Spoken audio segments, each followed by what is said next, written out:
tarde pra você, boa tarde, porque começou agora Bendita Hora, o melhor programa da tarde. Não existe programa tão bom como este, não existe programa com gente tão boa como aqui.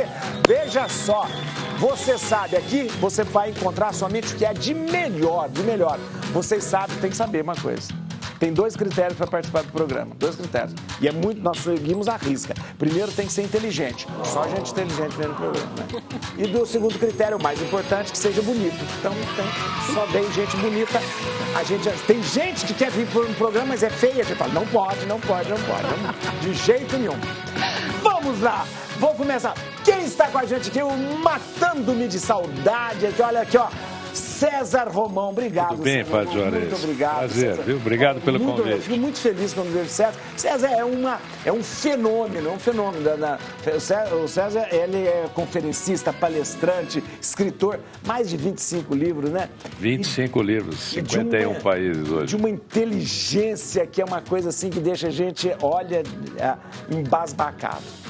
Eu ainda estou fazendo a campanha para ele continuar com a barba, porque ele ficou tão bonito com a barba, gente, né? Não, Padre Juarez tem campanha, acredite. Mas ó, eu quero a barba. Eu ainda recebo... Sean Connery. Quando ele vê aquele foi o Sean Connery, gente, o Sean Connery.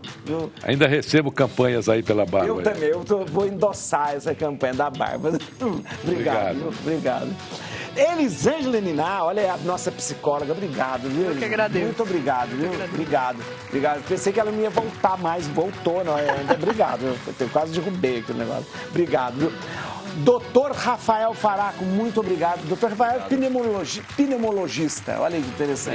Obrigado pelo convite. Muito obrigado. De vocês aqui. Obrigado pela disposição de vocês. E eu acho muito fantástico o fato de vocês virem, porque é a informação que a gente está trazendo para as pessoas. É um trabalho maravilhoso isso que vocês fazem para a gente. Obrigado, viu? Muito obrigado. Super importante. E a Thaís Cato, nossa jornalista, ela vai falar um monte de coisa, mas eu vou falar agora, mas não vou falar...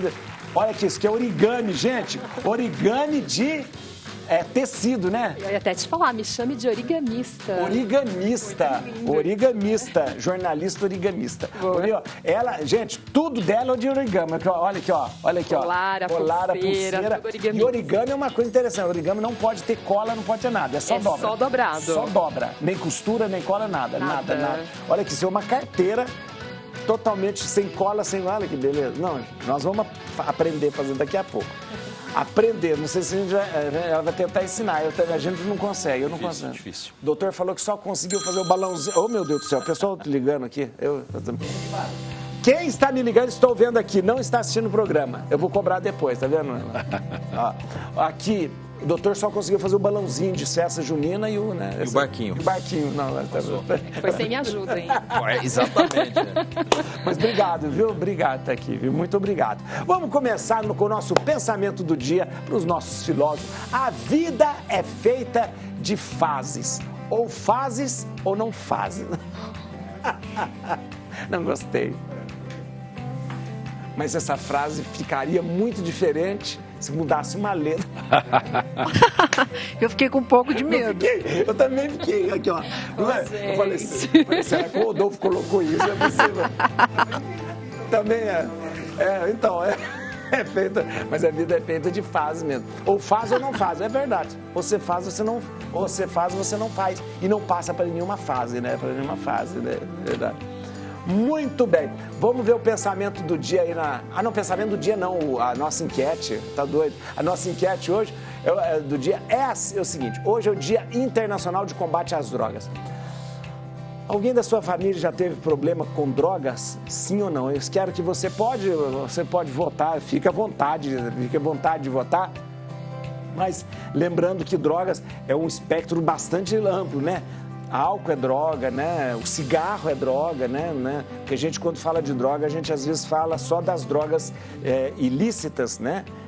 E a gente esquece das drogas lícitas que a gente compra na padaria, compra no supermercado aí. Então, você vai votar. Vote aí no Instagram com a gente, olha, sim ou não, tá certo? E a gente vai ver no final do programa. E vamos começar nosso programa aqui, olha, vamos lá. Primeira notícia hoje.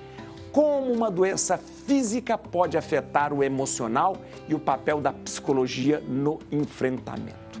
A nossa psicóloga aqui, Elisângela explica pra gente direitinho essa história do emocional, que a gente acaba falando, não, mas isso é mais, tem fundo emocional, fundo psicológico. Isso existe?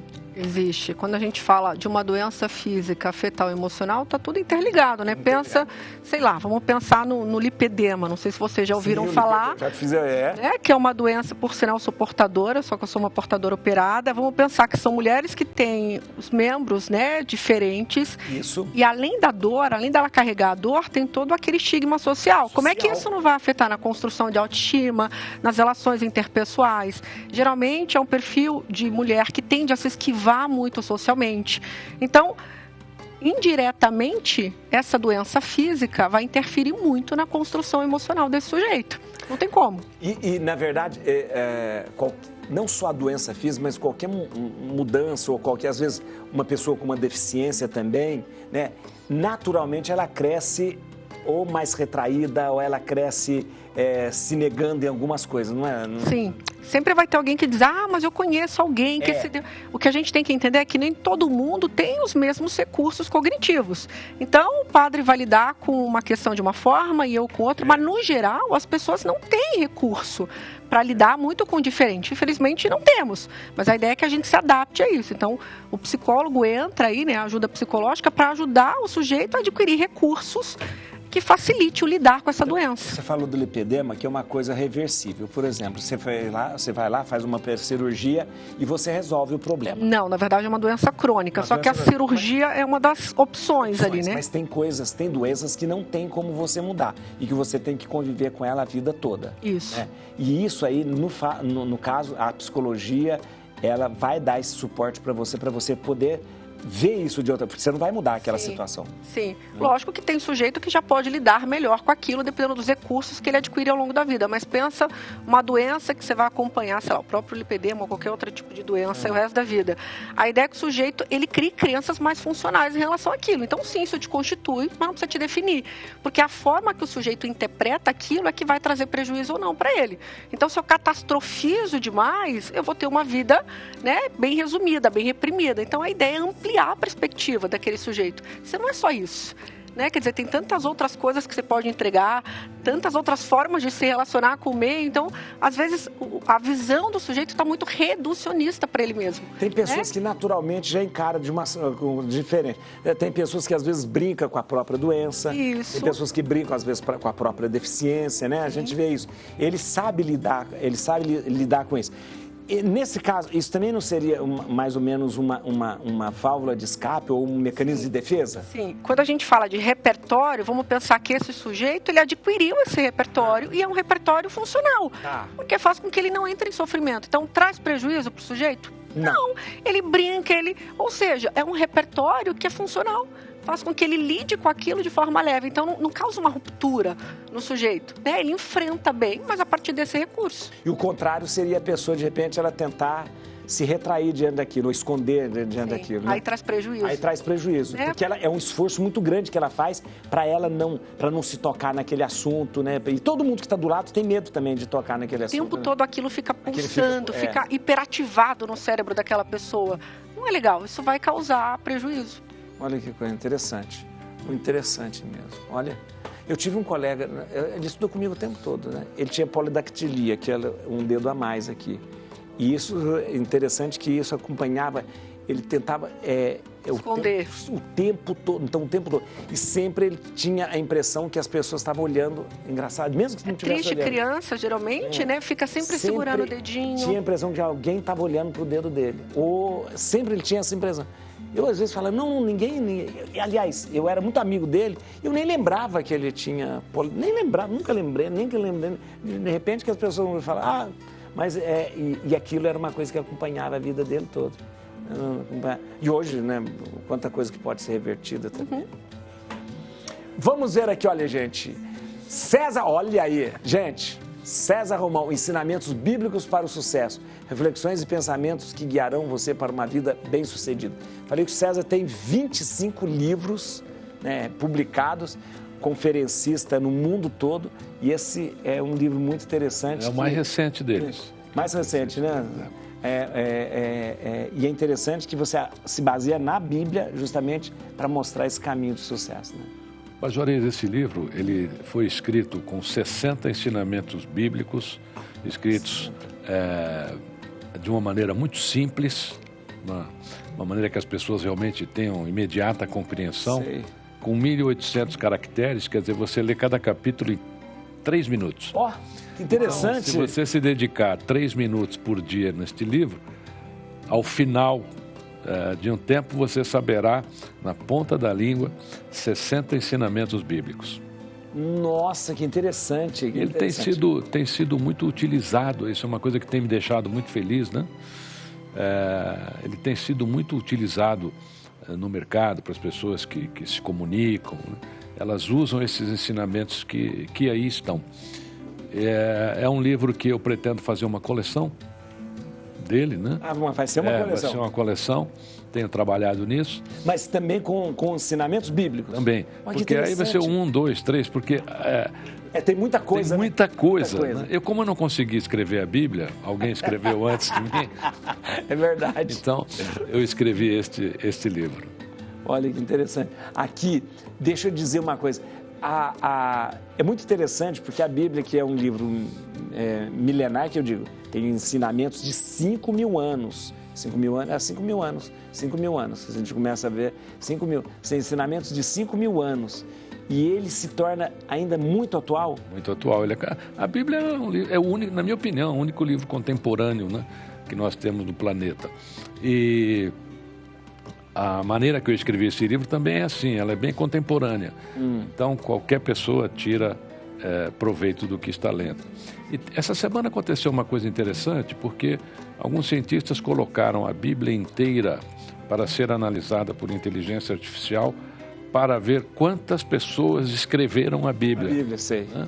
E eu achei uma pesquisa muito interessante. Interessante, eu não sabia disso. Porque às vezes na mesma parte da Bíblia que nós atribuímos a um autor, sim, pelo texto eles identificaram 3, 4, 5. Isso. Muito interessante. A Bíblia, na verdade, ela é um livro feito a partir da história do povo, né? E é interessante porque Deus fala na história. Aliás, Deus sempre fala na história. Na nossa história, Deus fala, né? Então, e ela foi sendo compilada dessa forma. E não tem história melhor, né? Não, justamente. Não há história melhor do que o que a Bíblia nos traz. Aliás, precisou muita genialidade, né, para colocar tudo aquilo ali. Isso, é verdade. Porque não é só o fato das pessoas escreverem. É uma narrativa, né? Isso. E uma narrativa de 5.000 anos. 5.000 anos. É história, é poesia, são livros chamados de sapienciais, são livro erótico. A Bíblia tem um livro erótico, né? Um livro erótico, o Cântico dos Cânticos é um livro altamente erótico, que você tem que ter cuidado de dar para o seu filho ler, porque ele é muito erótico mesmo, né? E é muito interessante. A poesia vai lá para os Salmos, né? Isso. Provérbios, quer dizer, é uma obra fantástica. E eu sinto muito, porque quando eu fui escrever, eu vi que já tinha, então eu não pude escrever. Pude escrever a Bíblia, né? Mas, eu acho interessante, eu vou recomendar, gente, leia assim. A gente podia sempre recomendar livros aqui também, a gente fala, sempre recomendar ali, olha que interessante, eu acho que o livro do César Romão é um livro para você ter do seu lado. E como ele falou que são 60 pensamentos, é livro de ficar na cabeceira, eu acho que é interessante. 3 minutinhos cada um. Mas você pega todo dia aquilo lá, Se permitir, eu vou dar uma visãozinha contemporânea de um contexto que está no livro, da passagem de Emaús. Emaús ficava a 13 quilômetros de Jerusalém. Isso. Os 2 peregrinos que fogem, o terceiro peregrino que se junta. Os 2 peregrinos fazem o caminho só reclamando a ausência de Jesus, né? Aí eles convidam o terceiro peregrino para estar com eles na sua casa. O terceiro peregrino entra, parte o pão e some, a passagem de Jesus pelo caminho de Emaús. Aí vem a interpretação contemporânea, né? E eu digo assim, muitas vezes nós estamos com a solução da existência, com aquilo que queremos ao nosso lado, e não percebemos. Esses 2 peregrinos andaram 13 quilômetros reclamando a ausência de Jesus, e Jesus estava entre eles. Às vezes a gente acha que Deus te abandonou, ou você acha que Deus te abandonou, e de repente Ele está te carregando na mão. Então, os 60 ensinamentos são desta forma contemporânea. Muito interessante, tá vendo? Muito interessante mesmo. Olha. Estão tomando café? Muito bem, todo mundo tomando café. Tiveram preconceito. Não está tomando café? Ela não está tomando, Laura? Não quis? Que absurdo, hein? Ela Isso é disse uma que não ofensa. gosta de mineiro. Olha, eu falo uma coisa. Mineiro, a maior ofensa é você falar assim, não quero o seu café. Mas, Juarez, Eu pensei que era só o queijo. Não, queijo, café. eu quero uma conquista como essa. Eu quero ser senha de alguma coisa. Tá vendo, viu? A fala com o André, vai ser César Romão, viu? Vamos lá, gente, vamos ver aqui, ó. Vamos. Se não estiver controlada, a asma pode ser fatal. Doutor, primeiro eu queria que o senhor falasse para mim, asma, eu sempre tive o que é a asma? Tem gente que fala, eu tenho asma, eu tinha asma, agora não tenho, asma, bronquite, o que é asma? Perfeito. A asma é uma inflamação dos brônquios, tá? Para as pessoas entenderem, o ar ele entra pelo nariz, pela boca, passa por esse tubo maior que é a traqueia, depois vários caninhos que são os bronquíolos. Então, a asma é uma inflamação desses bronquíolos. E a bronquite não é isso também ou não? É que a bronquite é um termo genérico, que é uma inflamação brônquica. Tá bom. Independentemente da causa. Então, quando a pessoa fala assim, olha, eu tive bronquite na infância, então o que teve foi asma. Foi asma. Asma. Tá certo. E assim, é super importante, por isso eu gosto muito de falar sobre asma e conversar sobre asma, porque é um assunto extremamente prevalente. 10% da população do Brasil tem asma. 10%. 10%. Mas muita gente não sabe. A maioria não sabe. Se a gente pega as pessoas com asma, 13% estão controlados. A maioria não sabe que tem um diagnóstico e a maioria não está controlado. Meu Deus. Por isso que a asma, quando não tratada, quando não controlada, ela pode ser fatal. E o mais triste de tudo isso é que no Brasil morre média de 7 pessoas por dia por asma. Por asma? Por asma. Mas é uma inflamação? É uma inflamação. E essa inflamação, padre, quando a gente não trata, não controla, ela piora.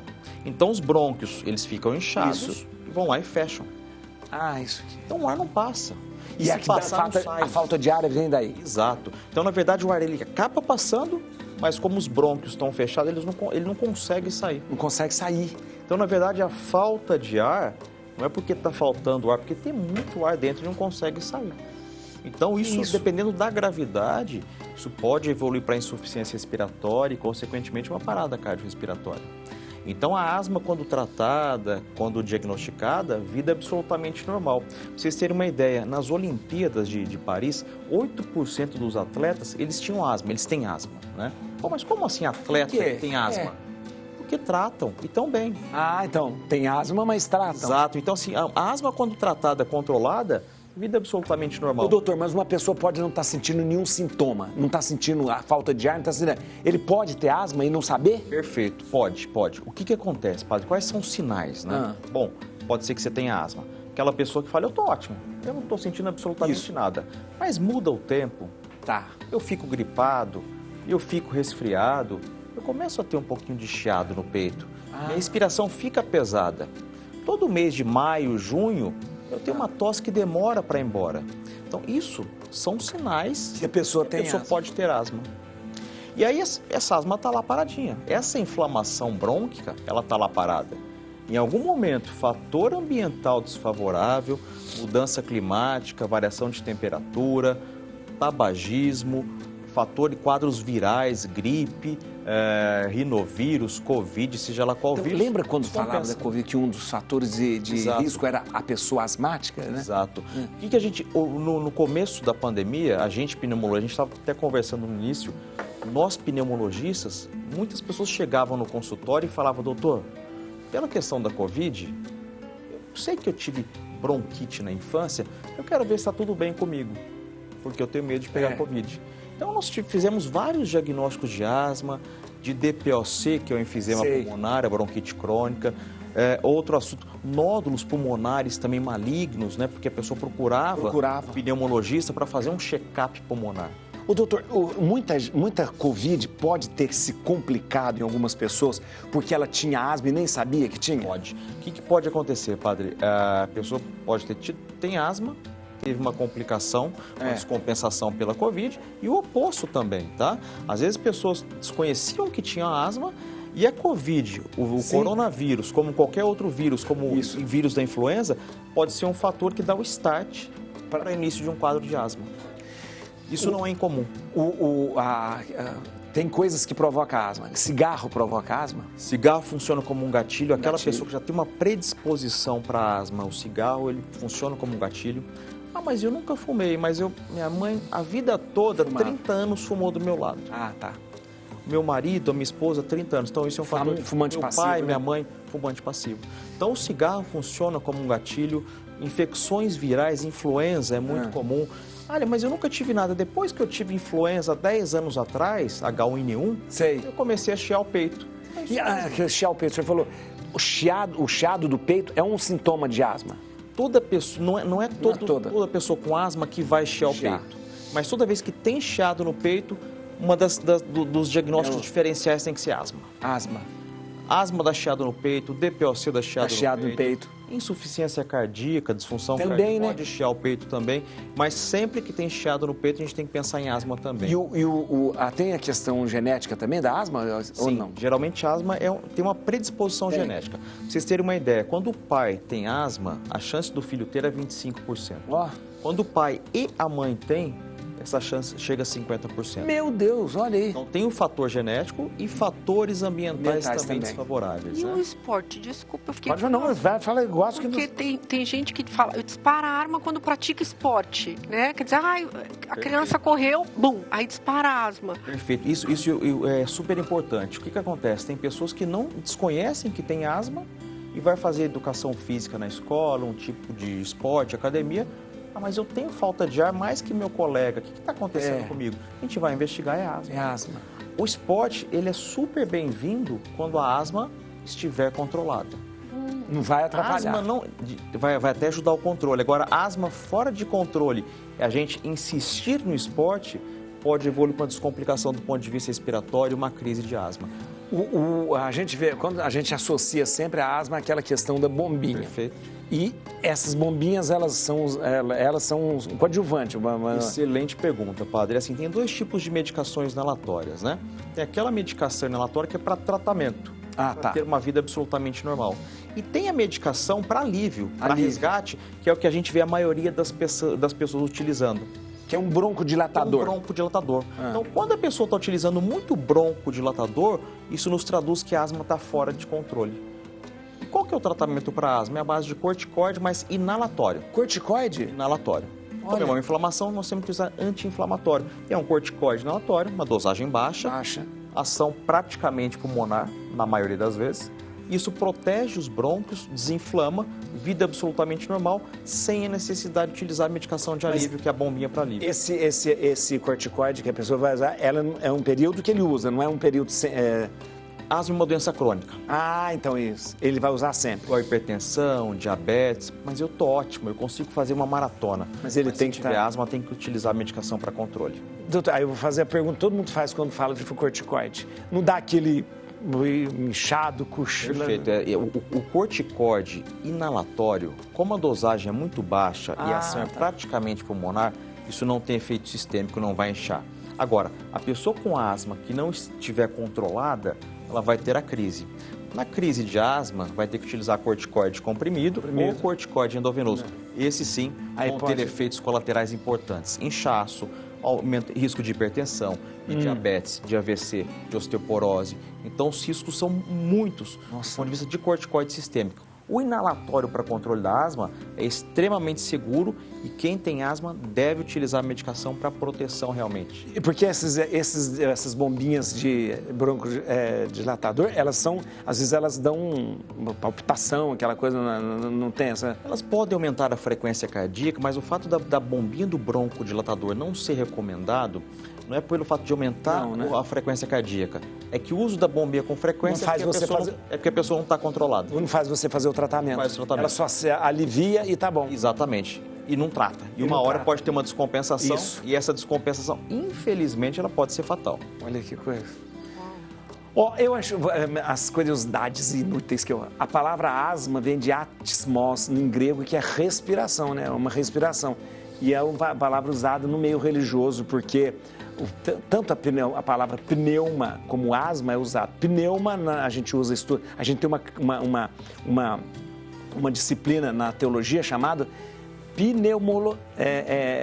pneumologia, mas não tem nada a ver com pneu. É quando a gente estuda o Espírito Santo, porque o Espírito Santo, ele na língua hebraica é ruá, que é ar, vento. E em grego, vento é pneuma. A gente, quando vai estudar o Espírito Santo, a gente chama o Espírito Santo de pneuma, né?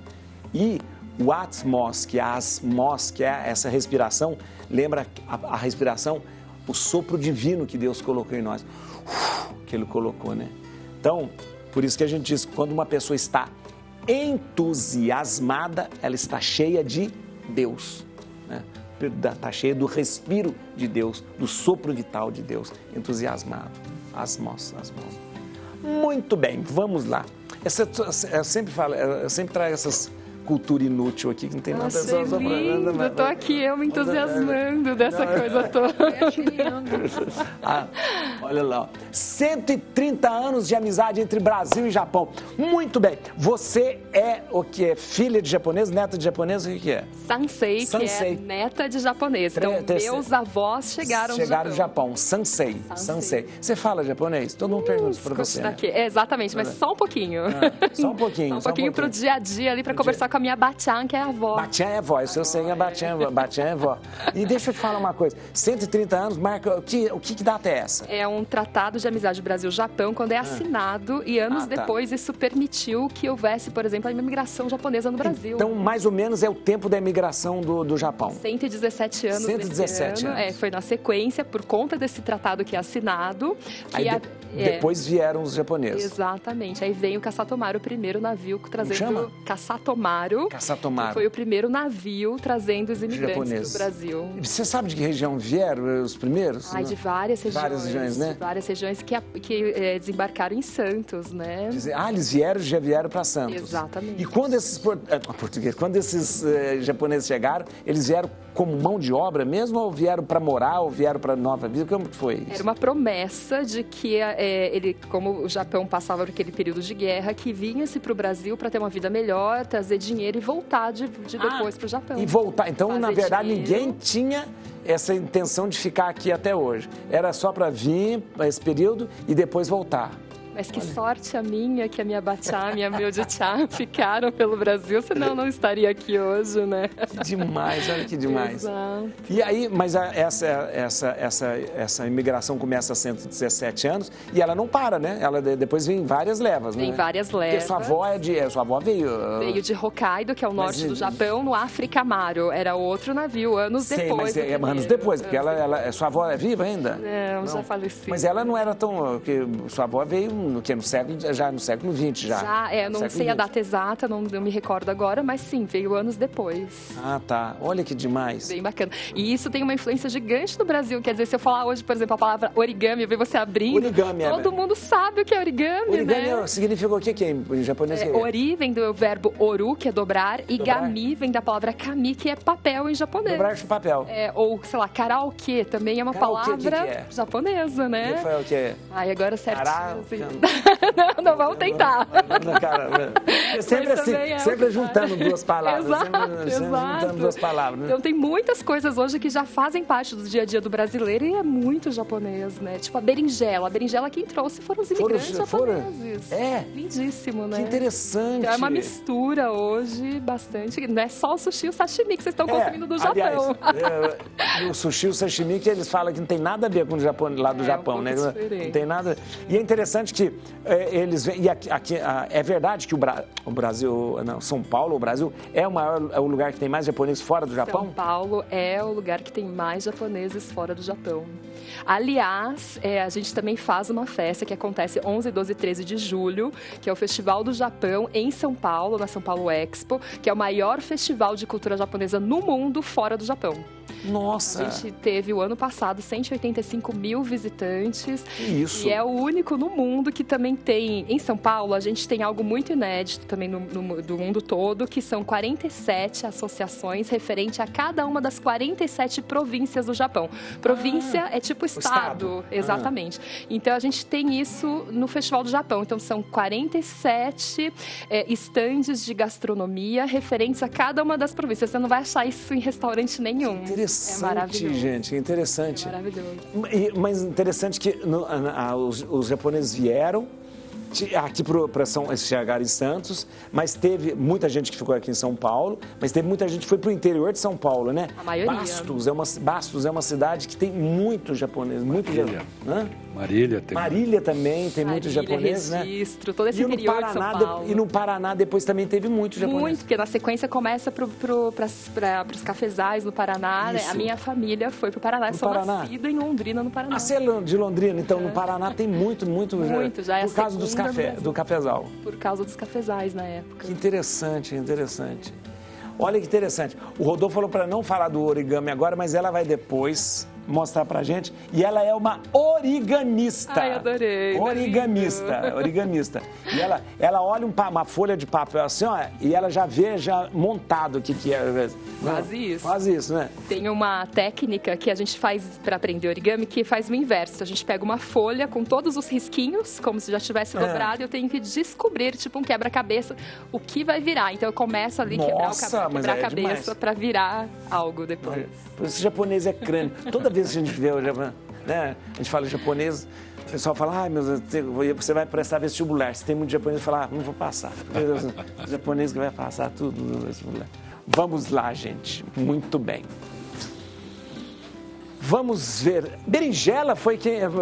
Japonesa? Eu fiquei pensando nisso. Você gosta de berinjela, padre? Gosto de todo delícia. Jeito. Então come comida japonesa e não sabe. Então, olha, berinjela. Olha, o jeito mais ridículo, César Romano, que eu acho que do americano chamar berinjela. Berinjela em inglês é eggplant. Planta ovo. O que é isso? Planta não tem nada a ver. Frustrações pode causar traumas e alterar o funcionamento do cérebro. Pode, doutora? Não, na verdade, a gente tem que pensar que o nosso cérebro ele foi feito para suportar frustrações. Foi feito para suportar. O problema é a intensidade e a constância. Então, se a gente pensa numa constância muito forte, numa intensidade bem significativa, aí sim pode causar traumas. Então, por exemplo... Ou seja, várias repetidas frustrações. Isso. Pensa assim, sei lá, uma pessoa que tem uma doença crônica e que não aceitou e que está ali naquele processo de regurgitação daquela doença. Vamos pensar que aquele sistema vai ficar hiperativado o tempo todo pensando naquilo. Igual você falou do dedinho, né? Eu tinha um amiguinho também, ele ficava segurando o dedinho. O tempo todo, aquilo fica na cabeça o tempo todo. Então, a gente está falando de uma frequência significativa, porque eu estou de manhã o tempo todo com o sistema hiperativado, porque você não pode soltar aquele dedinho, né? E ainda por cima é uma constância muito longa. Aí sim, a probabilidade é muito grande de causar trauma. Então, mas agora... A vida vai apresentar para a gente várias frustrações. Na verdade, nenhuma vida é tranquila, e toda vida é cheia de problemas, toda vida é cheia. Isso eu vou ter frustrações. A gente não diz que de repente as frustrações elas podem me ajudar, melhorar, amadurecer e tal. Né? Sim. Por isso que a gente foi feito para suportar, lembra? Frustrações. Então, puxa, fui numa entrevista, não deu certo, namorei, deu errado. Só que não tem uma tem uma pausa, né? Você namora com uma pessoa, a ideia é que você fique um tempo com essa pessoa, mas depois namorar de novo para ter outra frustração, né? E a ideia tem dedo podre, né? Os dedos podres da vida, só dá errado. Aí pode causar crenças ali nucleares perigosas, né? De que, meu Deus, né? Ninguém me ama, ninguém me quer. Essas são crenças que a pessoa vai falando, né? Sim. Eu sou mesmo azarada, eu não sei, nada dá certo pra mim. Isso é um perigo, né? Nada dá certo pra mim, tudo que eu faço, né? É um perigo porque a gente tende a se comportar de acordo com a crença. Aí seria, né, uma outra pauta. Mas a gente tende a se comportar de forma a alimentar a crença disfuncional. Então é um perigo. Por isso que a gente tem que reprogramar a forma de pensar. Isso é importante você estar falando. Tem gente que de repente começa a alimentar isso. Eu acredito que eu sou esse fracasso, então eu vou sempre ser esse fracasso, né? Eu me comporto de acordo, eu me saboto. Então, por isso que é importante a gente ampliar o repertório de crenças do sujeito. E o contrário também é verdade. Então, se eu começo a falar, não, eu sou bom, eu sou, né, também... né? Eu vou me desafiar mais. Nisso, né? Eu vou suportar mais frustrações. Por isso que a gente fala que é importante o sujeito ele lidar bem com frustrações ou suportar o maior número, porque vai acontecer. Então, por isso que, agora falando, né, por isso que não é importante que a criança não passe, porque isso vai muito da formação da criança, não passe pelas frustrações, não passe pelos momentos de... Porque hoje os pais querem resolver os problemas para os filhos, né? Aí diminui o repertório da criança. Justamente, né? Teve problema na escola, vai a mãe brigar com a professora, vai a mãe brigar com coisa, porque ela não quer deixar o filho passar pela frustração, né? Não é legal. A superproteção, ela pode ser um problema também, lógico, né? Se é um problema que um adulto tem que intervir, mas muitas vezes a criança, ela tem que fazer uma intervenção ali para que ela adquira um repertório, né? Porque ao longo da vida, lembra, quanto maior o adulto, às vezes ele tem um repertório muito restrito, ele vai ter que fazer um trabalho terapêutico mais intenso. Por quê? Muitas vezes quando criança ele não ampliou muito. E foram esses momentos que a vida dá pra gente ampliar também, né? Sim, olha a importância, né? Olha a importância. Crença limitante e frustração adora carinho. Se a gente der, ela fica. Ela fica. Então, tem muita gente que até praticamente é viciado nas suas frustrações, nas suas crenças limitantes. Mas concorrência e frustração e crença limitante... eu tô com um probleminha. Não, o meu é maior. É verdade. A gente sempre quer contar, é verdade. Sempre quer achar que o problema dela é maior. E esse comportamento adora carinho, adora esse tipo de discussão e de concorrência. Olha que coisa. E às vezes a pessoa não consegue sair porque dá carinho demais, né? Para sua frustração, para sua crença limitante. Perfeito, é reforçado, né? Ô César, tem um monte de gente escrevendo aqui, ó. A Maria Salomé, Edna Correia, vou dizer, eu quero esse livro. Como que faz para ter o livro? O livro já está todas as livrarias do Brasil. Tem no Brasil, né? A que tem a melhor promoção hoje no país inteiro é a Amazon. Amazon, ó, beleza. Ela põe na sua casa aí, às vezes no mesmo dia. No mesmo dia, olha, a Amazon, entra aí no Amazon. Eu gosto de comprar muitos livros na Amazon, né? Amazon.com.br lá. Pode comprar lá. Ótimo. Ó, então, pessoal... A Tânia está falando do meu telefone, que é escandaloso, mas é claro, está ligado. Meu telefone tá... Olha, muito bom. Anice Maria, boa tarde, estou ligadinho no programa maravilhoso. Boa tarde para todos vocês. Sou da Paraíba, cidade de Picuí. Cidade de Picuí. Olha, tá vendo? Vamos lá. Brasil corre risco de apagão caso governo e Congresso não aprove ajuste de despesas, aponta especialistas. César Romão, hoje o decreto presidencial foi derrubado do IOF lá, mas os senhores deputados aprovaram mais 18 deputados. César Romão, desculpa, eu vou falar uma coisa. Eles tiram o IOF e falam assim, porque nós precisamos economizar. E bota mais 18 deputados, pelo amor de Deus. Agora serão, a partir de 2027, serão 531. 531, era 513. Mas vai mudar o Brasil com isso. Vai mudar, eu também, olha aqui. Sabe que o Brasil, eu vejo a economia brasileira sendo conduzida para a era medieval. Na era medieval faltava dinheiro para o rei ia lá e tomava do povo. Né? Então, é uma política medieval. E as coisas não estão tão ruins assim quanto o governo fala. Tem parte que ele não mostra. O governo arrecada bem. Olha, de janeiro até maio, o governo federal arrecadou 1,2 trilhões de reais. É a maior arrecadação desde 1995. Sim. Eu me formei no Colégio José de Anchieta, naquela época, na Vila Prudente, em técnico de contabilidade. Tinha 2 colunas, a entrada e a saída. Né? E o que a gente tinha que controlar mais? A saída. Né? Hoje, o Brasil está com um crescimento de 7,66%, que é um crescimento exponencial. O PIB saiu hoje, o PIB a previsão do PIB é a maior até do maior até o momento. É um crescimento exponencial. Mas, Padre Juarez, o que acontece? Nós temos também hoje aí um deputado federal que soltou uma emenda parlamentar para asfaltarem a rua da casa dele, no condomínio dele. Então, o governo, ele não olha para ele. Quando ele precisa, ele é medieval, ele vai ao povo. Nós temos hoje aposentadorias milionárias nesse país e ninguém fala em rever isso. Milionárias. É verdade. Os nossos políticos viajam, vocês não têm ideia do quanto custa essas viagens. No São João agora, meu filho, vocês não sabem o que foi de político viajando. Muitos. Principalmente para Caruaru. Então...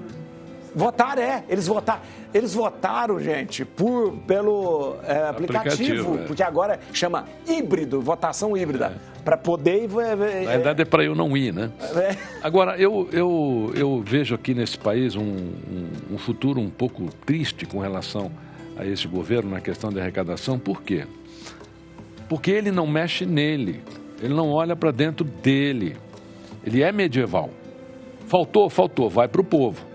Inventa um imposto qualquer aí e vamos sacrificar o povo.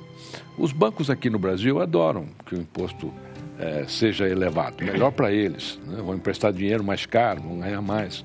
Eu acho que o governo tem que olhar para ele. Essa questão do apagão, eu acho o uso dessa palavra, inclusive inadequado, que é como uma ameaça, né? Olha, se vocês não aceitarem a imposição do aumento de imposto, vocês vão ficar sem água, vocês vão ficar sem luz, nós não vamos investir mais na saúde, na educação, e não é verdade.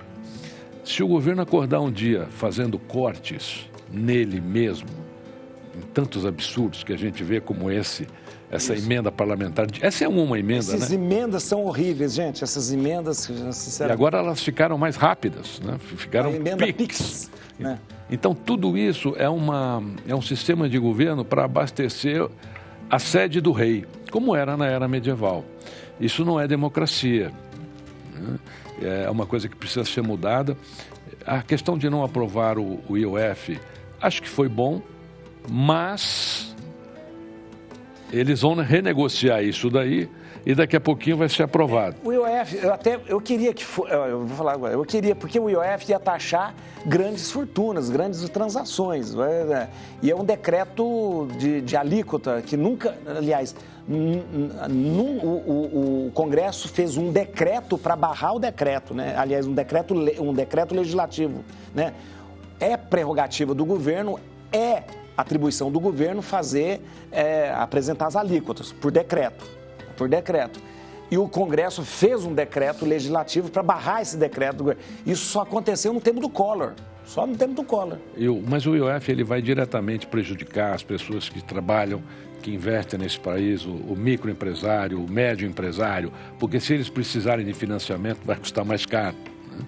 Então eu acho que o governo precisa cortar nele. Eu acho que esses 531 deputados que nós temos lá, serão 531, né? Hoje são 513, né? Eles já estão preparando. Aliás, eu achei muito engraçado, porque eles disseram assim, não, fiquem tranquilos, só vai aumentar 95 milhões de reais na despesa do Congresso em 2027. Porque isso só vai valer para 2027. É uma cara de pau, sinceramente. Olha, deixa eu ver um negócio. Peraí, vou pegar isso aqui. Muito bem. Sempre alguém escolhe uma música para terminar o programa e quem vai escolher hoje a música para terminar o programa é a Elisângela Ninar. Você vai escolher uma música linda. Agora você vai escolher uma música linda que você gosta, que é bonita. Fala. Malu ainda me deu... eu vou escolher um clássico lá dos Rolling Stones, pode ser? Rolling Stones, claro. Pode? Qual do Rolling Stones? Aquela I Can Get, não, é isso? I Can Get. Satisfaction. Sex Faction, nossa! Pra dar animada, né? Já que o assunto foi pesado. É isso mesmo. Vamos ver aqui, ó. Vamos ver. Enfisema pulmonar, o que é, como prevenir e qual o tratamento. Eu escutei o senhor falando, na primeira vez que o senhor falou agora, o senhor falou assim, DPOC, que é enfisema, é a mesma coisa, doutor? DPOC é uma sigla, né? É uma sigla. Uma sigla, que é doença pulmonar obstrutiva crônica, que é o enfisema pulmonar mais uma bronquite crônica. O que é o enfisema, né? A gente está aqui conversando, a gente está respirando, entra o ar nos pulmões, ele expande. Como se fosse uma bexiga. Isso. Eu encho a bexiga, depois eu solto.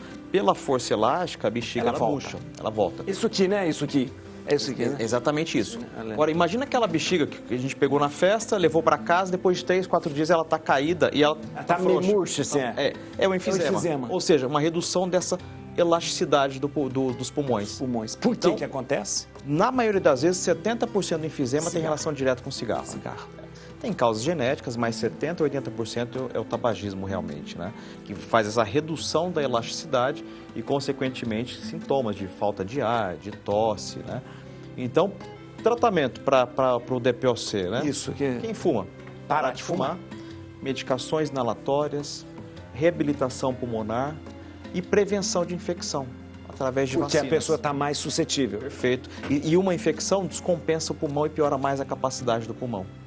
Então, quando a gente faz uma proteção com vacinas por vírus, bactérias, reduz risco de infecção e, consequentemente, descompensação do enfisema pulmonar, que é o DPOC. Doutor, meu pai morreu por causa de enfisema pulmonar. Aliás, ele tinha enfisema e ele teve uma pneumonia e por causa do enfisema complicou absurdamente e o pulmão não conseguiu responder como devia responder por causa do enfisema. Ele já tinha enfisema e morreu por causa disso. Morreu por causa de uma pneumonia, mas por causa do enfisema. Se não fosse o enfisema, ele teria se recuperado. A chance de se recuperar seria maior.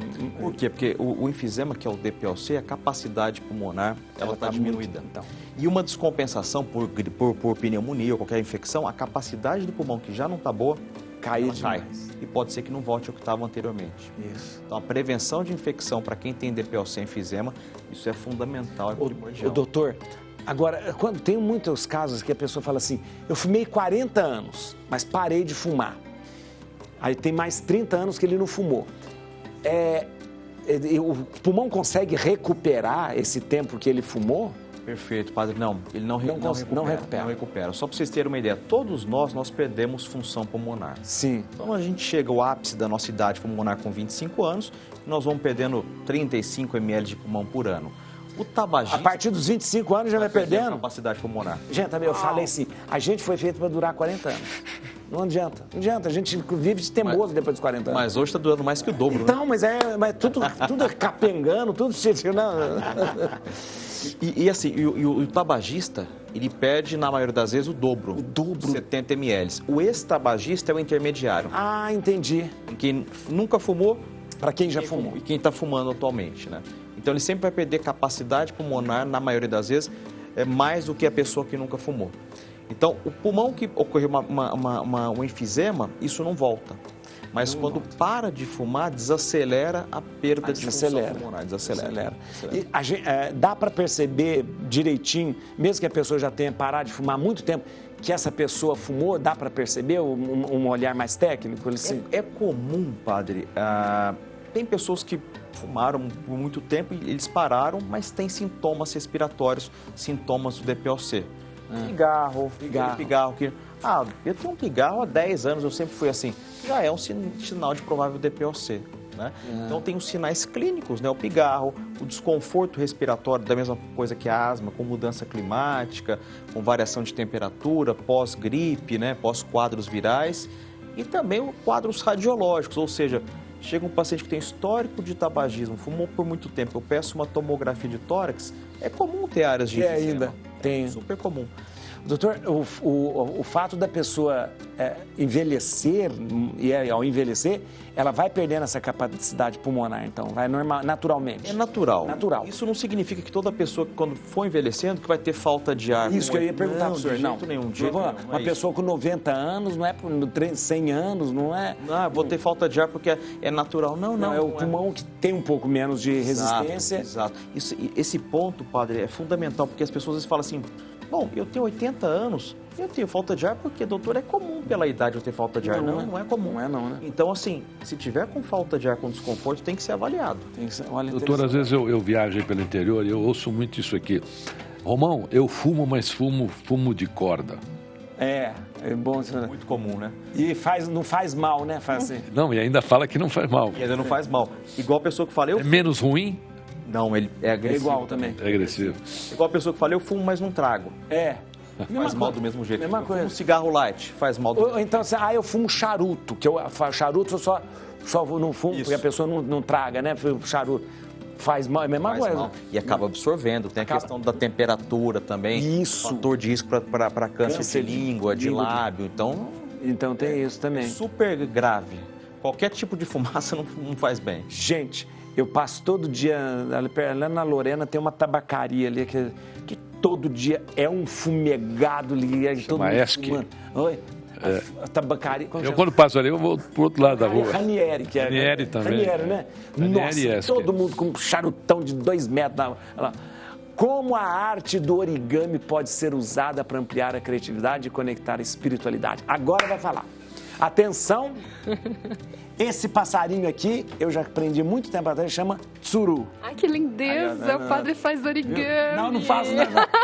Tsuru. E tem uma lenda, né, que você tem que fazer 1000 passarinhos. Se você dobrar 1000 desses pássaros, você alcança aquilo que você desejou. Aquilo que desejou. Você vai desejando e tendo desejando e dobrando os passarinhos. Exato. E ele é totalmente origami. Totalmente origami. Ele é um quadrado. O clássico feito em papel, ele é um quadrado de 15 por 15 dobrado. Ah, tá. 15 por 15. Porque tem assim os padrões bem clássicos mesmo, do tradicionalíssimo. Mas hoje já tem mais E você faz origami desde pequenininho ou não? Desde pequena. As pessoas perguntam assim, você fez curso, você aprendeu como? Nanana. Eu lembro da minha tia, quando ela tinha 3 aninhos de idade, ela fazendo um sapinho pra eu brincar com ele pulando. Sei, aquele sapinho. E aí, depois de algum tempo, ela me ensina a fazer a dobradura. E aí eu chuto, porque tem que ter história sempre, né? Eu conto que faço desde os 5 anos.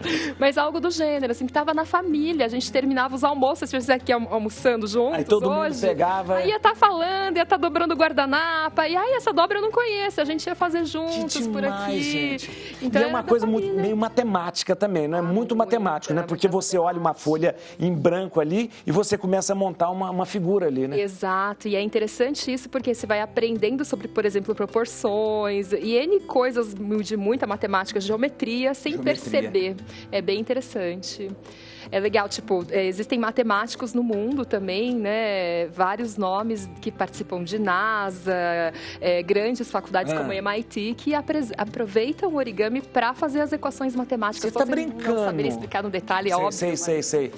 Não, na verdade, toda fórmula matemática você pode depois dispô-la no espaço, né? Quando a gente faz uma equação de 2º grau, você faz a parábola, faz aquela coisa toda você faz tudo isso, maravilhoso. Né? Deixa eu te falar, isso aqui, mas esse origami não é feito. Olha aqui, ó, dá para mostrar aqui, ó, esse origami aqui não é feito em papel, é feito em tecido. E aí ele ganha um outro nome. Não é? É, porque origami é papel, né? Origami é papel, exatamente. Em tecido é o quê? Ori, que é dobrar, nuno, que é tecido em japonês. Nuno. Ai, que sotaque bom, minha mãe ficaria feliz nesse momento. Olha aqui, gente, vou mostrar aqui, olha que interessante, ó, você pronto, uma caixinha aqui, olha aqui, gente. Na verdade, ele foi criado para ser um porta-moedas, a gente põe as moedinhas porta-moeda. Ele fecha, ele verdade. Você põe as moedas aqui, fecha, e a moeda não escapou, olha aqui, ó. Escapou. Olha lá. Gente, olha aqui, ó. Olha aqui, gente, demais. Esse aqui é olha aqui, ó.